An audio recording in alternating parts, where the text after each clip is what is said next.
mbir mi am solo boo xam ni le CNG de lutte à travers benn lettre circulaire dafa jëloon ay matuwaay pour xeex lépp luy guddeel làmb gannaaw bi ñu jàngatee ni depuis un certain temps làmb yi day gën di guddee ñu seetlu woon ci benn phénomène bu doy waar mooy pendant ay minutes et des minutes ay mbër dañuy taxaw ci digg géew bi di sangu saafara wala di def seen préparation mystique c'est vrai que mystique ci làmb la bokk waaye nag bu jëlee yenn proportion yi defaratul day yàq ci le CNG génne woon circulaire boobu juste bi mu génnee nag ay acteurs de la lutte ñoom it manifesté woon besoin rencontrer le CNG pour ñu échanger discuter ci circulaire boobu looloo waraloon daje tey bi ñu dajee également ñëpp ñëw nañ muy promoteur muy lutteur en activité muy fans club muy amateur muy ménager muy communicateur ñëpp ñëw nañ ñu échanger et constat bi lu tax mu neex mooy unanimement ñoom ñëpp reconnaître nañ nécessité de prendre des dispositions et nécessité boobu passe forcément par ñu xool nan lañ mën a def ba guddeel làmb ji nga xam ne day bokk ci insécurité nga xam ne day bokk ci loo xam ne du taaral làmb di bloquer également làmb par rapport même diaspora bi aussi déplorer nañ cas yooyu yëpp donc il fallait également ñu prendre d'autres dispositions ou bien ñu def ay réaménagement par rapport ak lettre circulaire bi waxtaan bi guddoon na yaatu na et c'était autour d'experts des gens yoo xam ne xam nañ làmb mën nañ làmb vraiment discussion yu neex yu intéressant également moo ci amoon ba au finish arrêté nañ de nouvelles dispositions. pour l'instant kon circulaire bi nga xam te ne génnoon na da ngeen koy arrêté xool beneen solution bu bokkut ak li ngeen bëggoon def.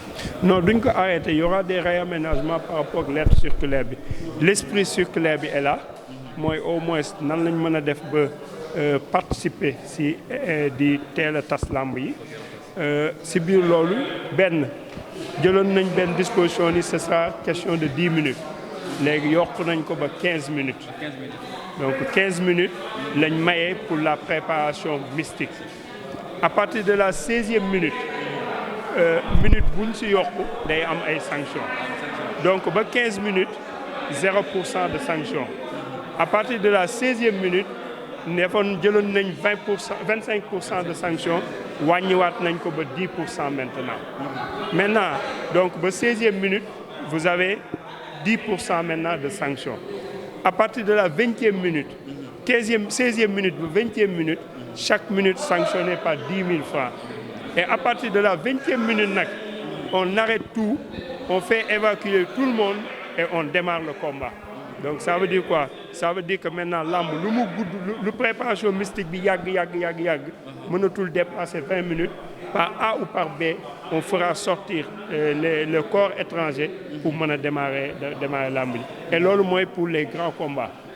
maintenant pour les combats préliminaires ce sera une question de 5 minutes de préparation mystique le taux est toujours pareil 10% et à partir maintenant de la 6e minute des pénalités de 10 000 francs par minute de retard donc loolu les réaménagements yi ñu indi ci lettre circulaire bi waxtaanee nañ également beneen point boo xam ni bokkul woon même ci circulaire bi loolu yëpp pour wane ni bi ñu dajee tey ak lu làmb moo daje pour xool nan la ñuy yokke làmb dañu waxi avertissement yi gis nañ ni y a 2 derniers combats yi avertissement la jeexee 5 avertissements nit ñi jooytu nañ ko ni am na ñoo xam ni vraiment dañ ñëw pour seetaan combat et que mu jeexee ci 5 avertissements gënalu leen nan lañ mën a encadrer loolu ba yokk ko ba finalement mu ngi ci étude et que le prochain bureau du CNG c'est sûr va sortir d'autres propositions par rapport à ces 5 avertissements on va vers terminer combat bi quel que soit le nombre d'avertissements bien vrai que y aura les sanctions financières quand même yuy tomber en conséquence mais au moins proposition bi ñu jëm prochainement ce sera au-delà de 5 avertissements combat bi dañ koy continuer jusqu'à terme.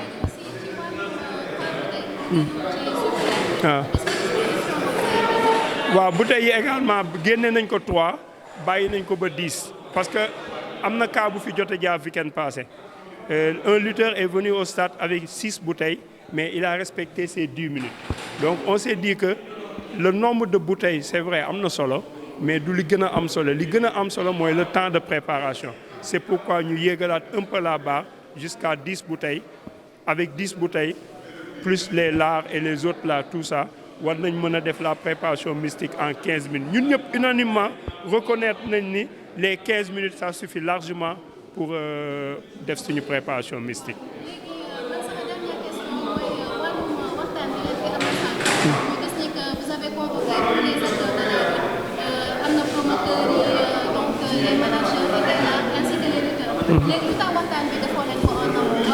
Bon, malheureusement, ça a été fait en amont, en réunion de bureau, en réunion de comité directeur. Non, d'abord, les ateliers. On a convoqué un atelier une fois pour réfléchir sur les textes du CNG. Ils étaient tous là. Cet atelier-là, man sama bopp en tant que vice-président chargé de la lutte avec frappe, maa ko piloté woon. Et il y avait les lutteurs en activité. Gris Bordeaux était bien présent, Frazier était bien présent et d'autres acteurs.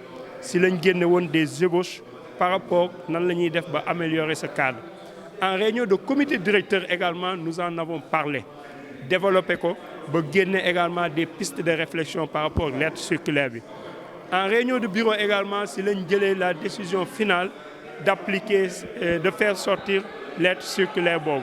Donc ça veut dire quoi? Ça veut dire que toute la démarche administrative bi war pour génne circulaire, vraiment le CNG l'a respecté en initiant d'abord un atelier. Ñu jóge fa def un comité directeur, jóge fa def une réunion de bureau et à travers là lañ ko génne. Mais comme on dit au Sénégal, des fois dañuy bàyyi lu ci bëri ba jaan bi romb ñuy dóor ci kii bi. C'est ça, mais vraiment tout a été bien fait et bien préparé. Le seul hic, c'est que man bu ma nekkee mandataire benn organisme wala benn structure, su ma ñëwee réunion sama devoir mooy de restituer la ma fa jëlee. Mais ñun dañuy dem réunion ñu envoyé ñu. Bu ñu ñëwee ranger ko ci tiroir yi wala ne ah c'est pas grave réunion la woon rek comme d'autres réunions. Si vous voulez. Bon, on s'est réunis aujourd'hui dans le cadre de discuter sur ce qui s'est passé autour de la lettre circulaire qui a fait tellement de bruit. Les acteurs de la lutte ont convié le CNG à une rencontre. Le président Bira leur a accordé cet entretien et on était là tous ensemble, promoteurs, ménagers, lutteurs en activité, le CNG au complet, pour discuter également des meilleures propositions par rapport à cette situation que nous vivons. Tous ont reconnu que nous sommes en train de vivre une situation extraordinaire, des combats de lutte qui tardent à se terminer, des combats de lutte qui se terminent à 22h, à 21h30, etc. Ça enlève l'amour que les gens avaient pour la lutte. Ça enlève le côté positif de la lutte. Donc il fallait trouver d'autres parades par rapport à cette situation. Le CNG a jugé nécessaire de sortir cette lettre circulaire.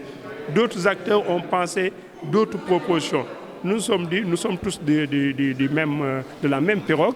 Rien ne nous dérange de s'asseoir autour d'une table pour discuter des meilleures formules. Et effectivement, autour de la table, nous avons fini par trouver la meilleure formule, ou bien penser que c'est parmi les meilleures formules, qui consiste à accorder un délai de préparation de 15 minutes. Au-delà de 15 minutes, la minute supplémentaire est sanctionnée. Au-delà de 15 minutes, il y a une sanction de 10% au lieu de 25%. Et à partir de la 16e minute, il y a une sanction de 10 000 francs par minute. Donc ça, c'est pour les grands combats. Maintenant, les combats préliminaires, c'était 10 minutes. On l'a rabaissé jusqu'à 5 minutes parce que nous nous sommes dit que le combat préliminaire, c'est juste plus l'apprentissage qu'autre chose. Le lutteur doit pouvoir se sacrifier plus pour apprendre qu'à penser au mystique. Donc ce temps-là, nous l'avons réduit jusqu'à 5 minutes et pour des sanctions pareilles, 10%. Et au-delà de la 5e minute, la 6e minute est sanctionnée à hauteur de 10 000 francs par minute de retard. Donc voilà les réaménagements qu'on va faire autour de cette lettre circulaire numéro 2 pour parler ensemble le même langage cette fois-ci. Merci.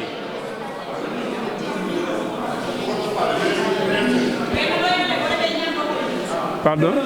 Quelles sont les stratégies qui ont été prises Oui. Oui, ça fait partie des dispositions. Terminer tôt les galas de lutte, ça nous permet d'avoir le maximum de garanties sécuritaires. Donc quand on termine des galas de lutte à des heures nocturnes, la sécurité n'est plus assurée. Donc nous sommes dit, autant prendre des dispositions pour commencer tôt les galas, les terminer tôt. Ça nous permet d'avoir toutes les garanties nécessaires pour pouvoir assurer la sécurité avant l'événement, pendant l'événement et après l'événement, surtout quand on sait qu'on est dans une zone assez limitrophe où il y a un taux d'agressivité assez important. Nous devons participer à cette volonté. Les autorités de la police nous aident, mais nous également, nous devons y participer en instaurant une politique beaucoup plus saine que ce qui se faisait avant. C'est un message comme on vient de le faire, chaque fois qu'on voit qu'il y a une chose qui n'arrange pas, de venir autour d'une table, pas de polémiquer, ça ne sert à rien de polémiquer, de s'asseoir autour d'une table, de discuter, parce qu'on a fini par se rendre compte que c'est autour de la table que va jaillir la lumière, que va jaillir les bonnes idées. Donc nous nous sommes réunis, on s'est compris et je crois que ça doit se passer comme ça. On n'a pas besoin de se tirer là-dessus. Chacun est dans son coin pensant que la meilleure décision lui revient. Non, c'est tous ensemble, on doit pouvoir se parler le même langage et c'est ce qui s'est passé. Donc voilà le message que je tenais à dire aux acteurs de la lutte, à féliciter tout le monde, toutes les personnes qui ont participé à cette rencontre, mais surtout le président Bira qui a eu une écoute attentive par rapport aux doléances des uns et des autres. Merci beaucoup.